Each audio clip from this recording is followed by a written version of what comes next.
مجھے آواز آ رہی ہے؟ جی جی جی، بہت شکریہ آپ کے قیمتی وقت کا. مجھے پتا ہے کہ ایک تو آواز ہی بیٹھ چکی ہے, تھک بھی بہت چکے ہیں اور بہت زیادہ پریشر بھی ہے. آخرکار ہوا کیا؟ سب سے پہلے سوال جو کہ پورے قوم جاننا چاہتی ہے کہ یہ جو این او سی مل رہی تھی, نہیں مل رہی تھی, اس کے درمیان کیا وہ جو اسپیس آیا اور وہ جو تھوڑا سا گرے ایریا ہے وہ تو تھوڑا سا ڈیفائن کیجئے نا کہ کیا ہوا کیا؟ دیکھیے, پہلے تو آپ کے انٹرو میں جو آپ نے بات کی میں اس پہ معترض ہوں. آپ نے کہا کہ سندھ کی تنظیم کمزوریوں کا شکار تھی. ایسا کچھ نہیں تھا. اگر تنظیم کمزور ہوتی تو یہ مومنٹم بڑھتا ہی نہیں. ایسے ایک دن میں کوئی جادوئی چراغ نہیں ہوتا. چونکہ تنظیم کام کر رہی تھی, گراس روٹ تک لیول تک تنظیمیں موجود تھی, اکثر ایکٹیویٹیز کرتی رہتی تھی. تو الحمدللہ اسٹریٹ موومنٹ آئی, خان صاحب کا پیغام لے کر سی ایم صاحب آئے ہمارے, ایک ینگ لیڈر ہے ہمارا, ڈائنامک لیڈر ہے, ورکرز میں مقبول ہے, تو الحمدللہ چیز اٹھ گئی. تو یہ کہیں نہیں تھا. اگر تنظیمیں کمزور ہوتی ہیں تو پھر ایسا ہوتا نہیں ہے. دوسری بات میں اس کو ڈیفائن کرتا ہوں آپ کو, ہوا کیا. دیکھیے, جب انہوں نے اعلان کیا کہ ہم ادھر آ رہے ہیں تو مجھے ناصر شاہ صاحب نے کال کی تھی. انہوں نے کہا کہ جی شیخ صاحب, ہم آفیشلی آپ کو پیغام دے رہے ہیں سندھ گورنمنٹ کا کہ ہم اس دفعہ جو بھی چیف منسٹر کا آئینی جو ان کا کردار ہے, جو ان کا پروٹوکول ہے, ان کی سیکیورٹی ہے, ان کی ریسپیکٹ ہے, وہ ہم دینا چاہ رہے ہیں. میں حیران ہو گیا. انہوں نے کہا جو پنجاب میں وہ ہم نہیں کرنا چاہتے. انہوں نے کہا ہمیں ڈائریکشن بلاول بھٹو صاحب نے دی ہے اور ہماری سندھ گورنمنٹ یہ چاہتی ہے. ہم نے انہوں نے پوچھا, میں نے سی ایم صاحب سے رابطہ کیا. انہوں نے کہا جی ان کا شکریہ ادا کرے کہ ہمیں سیکیورٹی یا پروٹوکول یا ایکسٹرا کچھ نہیں چاہیے, ہمیں ہماری جو ایکٹیویٹیز ہیں, پولیٹیکل جو جائز گراؤنڈ ایکٹیویٹیز ہیں ہماری, وہ اجازت دے دی جائے ہمیں. پھر سی ایم صاحب کی سلمان راجہ صاحب سے ایک تقریب میں کراچی ملاقات ہوئی, مراد شاہ صاحب کی. انہوں نے بھی ان سے یہ کہہ دیا. بڑا اچھا, ہم نے اس کو ویسے ہی ریسیپروکیٹ کیا. پھر اس دن علی سعید غنی صاحب نے اجرک اور ٹوپی بھی دے دی. ہم نے اس کو ویلکم کیا, سب نے اچھا. اور وہ گھٹن کے ماحول میں ایک تازہ ہوا کا جھونکا تھا, بہت اچھا تھا. لیکن اچانک ہوا ہے کہ انہوں نے کہا تھا کہ جی ہاں یہ آئیں گے, ان کے پاس تو لوگ نہیں. جیسے ابھی آپ کے ذہن میں تھا کہ جی تنظیمی سے کمزوری ہے, وہ بھی یہ سمجھتے ہوں گے. وہ جب کراچی میں آئے تو 5 گھنٹے میں جب ہم پہنچے ایئرپورٹ سے پریس کلب, تو انہیں سمجھ میں آ گیا کہ جی گل ود گئی ہے مختاریہ. اس کے بعد انہوں نے تبدیل ہونا شروع کیا. جب ناصر شاہ صاحب نے اعلان کیا کہ ہم جلسے کی اجازت دے رہے ہیں, زبانی کلامی, نیریٹو بلڈنگ, اچھا گڈی کھیلتے رہے, لیکن عملی طور پہ اجازت نہیں دی انہوں نے. انہوں نے مجھ سے کہا 10 تاریخ کی صبح کہ جی ابھی آدھے گھنٹے میں این او سی دے رہے ہیں, آپ سامان بھجوائیے. میں نے سامان بھجوایا, پولیس ساتھ آ گئی, وینڈر کو لے گئی, گیٹ بند کر دیا وزار قائد کا, سب کچھ ہوا. تو ہم نے 5 بجے کہا کہ نہیں جی ہم اندر جلسہ نہیں کر سکتے, ہم باہر کریں گے. اس کے بعد این او سی بھی آ گئی. اس کے بعد اور پھر انہوں نے, میری دوبارہ ان سے بات ہوئی ناصر شاہ صاحب سے, انہوں نے کہا جی معاملے کو ٹھیک کرتے ہیں. میں نے کہا چلے. میں نے کہا انہوں نے کہا مسئلہ کیا, کیوں نہیں کر رہے آپ, اندر باہر کا اعلان کیوں کیا آپ نے. میں نے کہا جی میرے پاس قلادین کے چراغ نہیں ہے, کوئی جن نہیں ہے کہ میں 26 گھنٹے کا ہوا سے اڑا کے لے آؤں گا. آپ انہیں اجازت نہیں دے رہے, وینڈر کو نہیں کر رہے. انہوں نے کہا کہ جی آپ کو جو فیسیلیٹیشن چاہیے اسپیڈی کرنے کے لیے وینڈر سے ہمارا رابطہ کریں, ہم اس سے کہتے کوئی رکاوٹ نہیں ہے. جب انہوں نے کہا تو میں نے رات کو 12 بجے پھر ٹویٹ کیا کہ ہاں جی ہم تیار ہیں, ہم اندر ہی کریں گے. جہاں جیسے میں پہنچا 12:30 بجے کوئی 25 موبائل لے, 50-60 پولیس والے ڈنڈے لے کے انہوں نے 25 گاڑیاں توڑ دی ہماری. اور وہ جو رات بھر انہوں نے پھر گرفتاریاں, مار داڑ, اور اس کے بعد دوسرے دن کنٹینر لگا دیا. آپ سب لوگوں نے رپورٹ کیا. تو ہمیں سمجھ آ گیا کہ یہ اپنے آپ کا جو فیس اچھا کرنا چاہ رہے تھے. اور سب سے خطرناک بات, چیف منسٹر کو جو 2 گھنٹے کا راستہ 7 گھنٹوں میں گزروایا, یہ نہ اخلاقیات ہے نہ کچھ ہے. وہ جھرک سے, کوہستان سے, پہاڑوں سے ہوتے ہوئے ٹھٹھا کے راستے ہیں, مطلب کہاں موٹر وے اور کہاں ٹھٹھا, راستہ بھی نہیں پتا تھا. تو وہاں سے ہوتے آئے. اس سے پتا چل گیا کہ انہوں نے تو پنجاب سے بھی بری حرکت کر دی. ہم تب بھی حیران تھے جب انہوں نے ہمیں ویلکم کیا, اور تب بھی حیران ہے جب انہوں نے ہمارے ساتھ یہ سلوک کیا. ہم کہتے ہیں کوئی گتھی سلجھا دے کہ یہ پہلے کیا ہوا, بعد میں کیا ہوا, ایسا کیوں ہوا, جبکہ بڑا اچھا ماحول بنا تھا. آپ کو کیا لگتا ہے ایسا کیوں ہوا؟ آپ کا اپنا تجزیہ کیا کہتا ہے, آپ کا اپنا کیا خیال ہے؟ دیکھیے میں سمجھتا ہوں کہ ان کو اندازہ نہیں تھا کہ اتنی بڑی موبلائزیشن ہو جائے گی. یہ سمجھ رہے تھے کہ ہمیں اجازت دے دیں گے, ان کا کیا ہے, بس یہ تو بیچارے جوتے کھا رہے ہیں, کیسز ہیں, مارے کھا رہے ہوتے ہیں, ورکر ان کا بھاگ گیا ہوگا, کچھ نہیں ہوگا, تو ہم ایک بڑے بن جائیں گے جمہوریت کے چودھری. جب انہوں نے دیکھا کہ مسئلہ کچھ اور ہے, جس کی وجہ سے انہوں نے وہ کیا, اور شاید کہ سندھ گورنمنٹ نے اب بہتر بننا چاہو, لیکن جب سب جوڑ کے بیٹھے ہوں تو اس کے بعد یہ ہو گیا. ہم یہی سمجھتے ہیں کہ جو ہماری موبلائزیشن دیکھی اس سے پھر ان کو سمجھ آ گئی کہ جی یہ بات ٹھیک نہیں ہے. اس کے بعد پھر انہوں نے بیچارے ناصر شاہ صاحب، اب بھی میں کہتا ہوں اچھا آدمی ہے، اس سے مجھے کوئی اعتراض نہیں ہے، لیکن اس کو جس نے کہا ہوگا یہ کہہ دو، اس نے وہ کر دیا، جس نے کہا ہوگا یہ کر دو، اب وہ اچھے کہتے رہے. آدمی ہے، لیکن اس ساری صورتحال میں شاہ صاحب کے اوپر بڑی بلی آ گئی ہے. دیکھیں بات یہ ہے کہ ایسا کیا کہ جی وزیر کہہ رہا ہے کہ اجازت ہے، ڈپٹی کمشنر این او سی جاری کرتا ہے، تھانے دار کہتا ہے میں تو نہیں مانتا، وہ کہتا ہے میں کسی این او سی کی نہیں مانتا، میں کسی اجازت کو نہیں مانتا. ایسے ہی مطلب ہے. آپ خود دیکھیے نا، ہاں ایسے ہی. منسٹر ڈی سی اچھا کریے، میں تھانے تو دار خود ایس بھی ایچ او اس صاحب دن وہاں موجود تھی، میں نے تو سارا خود بھی وٹنس کیا جس دن آپ کیا لوگ نا گئے. آپ نے وہ دیکھی ہے. ہاں وہ تو میں نے خود بھی دیکھا کہ کیا ہو رہا تھا، وہ اندازہ ہو رہا تھا بہت ساری چیزوں کا. اچھا ایک چیز اور ہے نا بڑی امپورٹنٹ، یہ لوگوں نے ایک چیز اور کہی کہ پہلی دفعہ دیکھا گیا ہے کہ لیڈرشپ نہیں پہنچ سکی اور جلسے کے لیے انتظامات بھی انفارچونیٹلی وہ نہیں موقع مل سکا جو ہونا تھا یا اسٹیج بننا تھا، لیکن اس کے باوجود لوگوں نے اپنی کمٹمنٹ دکھائی. لوگ کہتے ہیں کہ جی کراچی میں جب آپ کی حکومت تھی وفاق میں، بار بار کہا جاتا تھا کہ، اور آپ خود بھی بلکہ اس بات پہ آپ کی بھی بڑی انٹرنلی جو ہے کافی زیادہ اس بات پہ بھی لڑائی جھگڑا تھا کہ جی سندھ کو تھوڑی توجہ دیں، کراچی کو تھوڑی توجہ دیں، اور اس طرح سے توجہ نہیں آتی تھی. لیکن کراچی نے جس طرح سے پروو کیا ہے کمٹمنٹ کو کہ بغیر لیڈرشپ کے، بغیر اسٹیج کے، آ کے پہنچ کے کر کے چلے گئے اپنا وعدہ پورا، یہ تاریخ میں نہیں ملتا کہتے ہیں لوگ. دیکھیے کراچی نے بتایا کہ یہ بانیان پاکستان کی اولادوں کا شہر ہے، بانیان پاکستان کا شہر ہے، اور یہ شہر چاہتا ہے کہ جس لیے ہمارے والدین نے، ہمارے آباء و اجداد نے قربانیاں دیں، ہم شہید ہوئے، عزتیں گئی ہماری اماؤں کی، ہماری بہنوں کی، اس وقت کی بیٹیوں کی، وہ چاہتا ہے کہ وہ پاکستان آگے چلے. وہ چاہتا ہے کہ اس خواب کی تکمیل ہو علامہ اقبال. وہ چاہتا ہے کہ قائد اعظم نے جو پاکستان بنایا وہ آگے بڑھے. اس کے لیے اس کراچی کو پتہ ہے کہ عمران خان اس کو آگے لے جا سکتے ہیں، اس لیے کراچی کا دل عمران خان کے ساتھ دھڑکتا ہے. اور پھر وہ نکلے، اور اس طریقے سے نکلے کہ یہ بھی ایک نیا ہی ریکارڈ تھا، بغیر اسٹیج کے، بغیر لائٹ کے، بغیر لیڈر کے. ہم تو رستوں میں تھے، ہاں جلسہ ہو گیا اور کیا کراؤڈ نکلا. تو میں سلوٹ پیش کرنا چاہتا ہوں. سلام کراچی، شکریہ کراچی. کراچی والوں کو ہم اپنے دل سے ان سے کہتے ہیں کہ 8 فروری کو بھی نکلے اور گزشتہ روز بھی نکلے. جب موقع نکلے گا کراچی نکلے گا. کراچی کپتان کا ہے، کپتان کراچی کا ہے، صوبہ سندھ ہمارا ہے. میں سمجھ سکتا ہوں کہ بہت سارے لوگ جو انڈر اسٹیمیٹ کر رہے تھے انہیں پتہ چل گیا ہوگا کہ عمران خان اس قوم کا لیڈر ہے. قوم خان کے ساتھ کھڑی ہو، کراچی ہو یا کشمور، خیبر ہو یا کوئٹہ، پنجاب کو چیچا وطنی ہو یا موسیٰ خیل، حالات ایک جیسے ہیں پورے پاکستان میں. اچھا حلیمال شیخ صاحب لاسٹ سوال ہے میرا آپ سے، وہ جو موومنٹ تھی وہ ہمیں اس طرح سے شاید کے پی اور پنجاب میں بھی جو اس وقت مبصرین کہہ رہے ہیں نظر نہیں آئی جس طرح سے کل سندھ میں نظر آ گئی ہے. تو کیا یہ جو آپ کی جو موومنٹ ہے شروع ہونے والی، اس کا کہہ سکتے ہیں کہ یہ ایک بہت اچھا اس کو جو ہے سٹارٹ اپ مل گیا ہے کراچی سے، اور اس کو کس طرح مینٹین رکھیں گے اس چیز کو؟ سیکنڈلی 9 مئی کے واقعات میں وزیر اعلیٰ سہیل آفریدی صاحب خود، کامران بخشش، تیمور جھاگڑا، عرفان سلیم، ان سب کے حوالے سے فورینسک میں آئی ہے تصدیق. تو اب اس پہ بھی آپ کو پتا ہے کہ ابھی آپ نے دیکھا ہی ہے اختیار ولی خان صاحب نے بھی آج جو کہا ہے اور جو چیزیں چل رہی ہیں، تو پھر ایک طرف یہ معاملہ، ایک طرف یہ، پھر ادھر مذاکرات بھی نہیں ہو پا رہے. تو یہ ساری چیزوں کو اگر اوور آل دیکھا جائے سم اپ کیسے ہوگا؟ 9 مئی بہانہ ہے، تحریک انصاف نشانہ ہے. 9 مئی بہانہ ہے، عمران خان نشانہ ہے. اور اب ایک مرتبہ اور 9 مئی بہانہ ہے، اور یہ جو لیڈرز کا سہیل صاحب اور سہیل آفریدی اور سب کے نام لے رہے ہیں، یہ سب نشانہ ہے.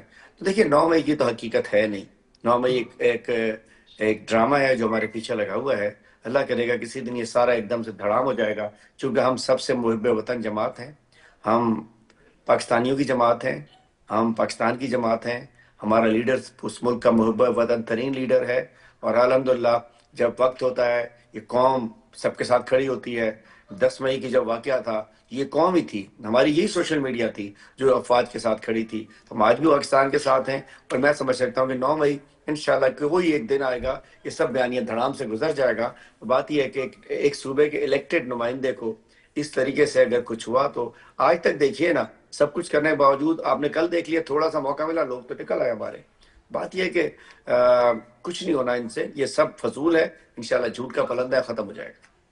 ٹھیک ہو گیا، بہت شکریہ. حلیمال شیخ صاحب سندھ کے صدر ہمارے ساتھ موجود تھے جی، اور بات ہو رہی تھی کہ جی جھوٹ کا پلندہ کہہ رہے ہیں کہ بہت جلدی گر جائے گا، ختم ہو جائے گا. نہیں ہوگا. 9 مئی کے حوالے سے بس بہانہ ہے اور حکومت بہانے کر رہی ہے. یہ وہی بات ہے کہ جی حکومت کے اوپر تو ہر طرف سے پریشر ہے. اگر ادھر سے کہیں کہ حکومت اپنی ذمہ داری جو پوری نہیں کر رہی, اس اعتبار سے جی پریشر ہے کہ وہ بار بار کہتے ہیں کہ اپوزیشن کو بھی بٹھانے کا کام حکومت کا ہے, اور جو مس کوآرڈینیشنز ہیں یا جو مس ہینڈلنگز ہیں اس کو اداروں کے درمیان اور اپوزیشن یا حکومت ہو یا صوبوں کے درمیان وہ بھی فیڈریشن کا کام ہوتا ہے. آئین کے مطابق تو حکومت کی بہت بھاری اور بڑی ذمہ داری ہے, نہ کہ یہ کہ جی توڑوائے چیزوں کو جوڑنے کی کوشش کریں, کیونکہ جو حکومت ہوتی ہے وہ سربراہ ہوتی ہے جس طرح گھر کا سربراہ ہوتا ہے, اور بڑوں کو جو ہے وہ چیزیں جوڑنا آنا چاہیے, چیزوں کو لے کے چلنا چاہیے, نہ کہ چیزوں کو توڑیں اور چیزوں کو خراب کریں. اسی کے ساتھ جی اپنی میزبان سے بھی اجازت. پاکستان زندہ باد.